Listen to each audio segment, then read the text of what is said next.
ಎಲ್ರಿಗೂ ನಮಸ್ಕಾರ. ಇವತ್ತು ನಾನು ನಿಮ್ಗೆ ಬೇಸಿಗೆ ದಿನದೊಳಗೆ ಕಡಿಮೆ ನೀರೊಳಗೆ ಕಬ್ಬ ಹೆಂಗೆ ಹಚ್ಬೇಕು ಅಂತ ಹೇಳಕ್ಕೆ ಬಂದೀನಿ.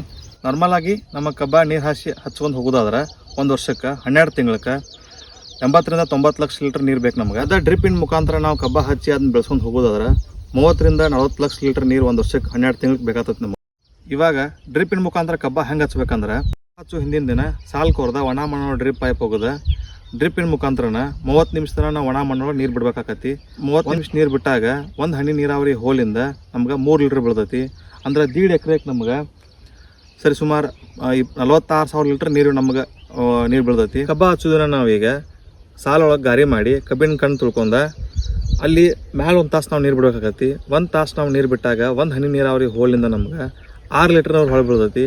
6 ಲೀಟ್ರ್ 1 ತಾಸು ಬಿಟ್ಟಾಗ 1.5 ಎಕರೆಗೆ ನಮ್ಗೆ 92,000 ಲೀಟ್ರ್ ನಮಗೆ ನೀರು ಹೊರಬೀಳ್ತೈತಿ. ಇನ್ನು ಕಬ್ಬ ಹಚ್ಚಿದ ಮಾರನೇ ದಿನ ನಾವು 30 ನಿಮಿಷ ಕಾಲ ಮಟ್ಟ ನೀರು ಬಿಡ್ಬೇಕಾಕತಿ.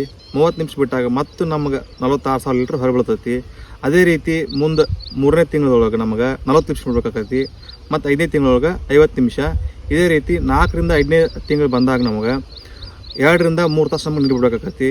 ಇದೇ ಮಾದರಿ ಒಳಗೆ ನಾವಿಲ್ಲಿ 1.5 ಎಕರೆ ಪ್ಲಾಟ್ ಒಳಗೆ ಏಪ್ರಿಲ್ 15ಕ್ಕೆ ನಾವಿಲ್ಲಿ ಕಬ್ಬ ಹಚ್ಚು. ಈ ಕಬ್ಬಿಗೆ ಈಗ 24 ದಿನ ಆಗೈತಿ. ನಮಗೆ ಚಲೋ ನಾಟಿಗೆ ಬಂದೈತಿ.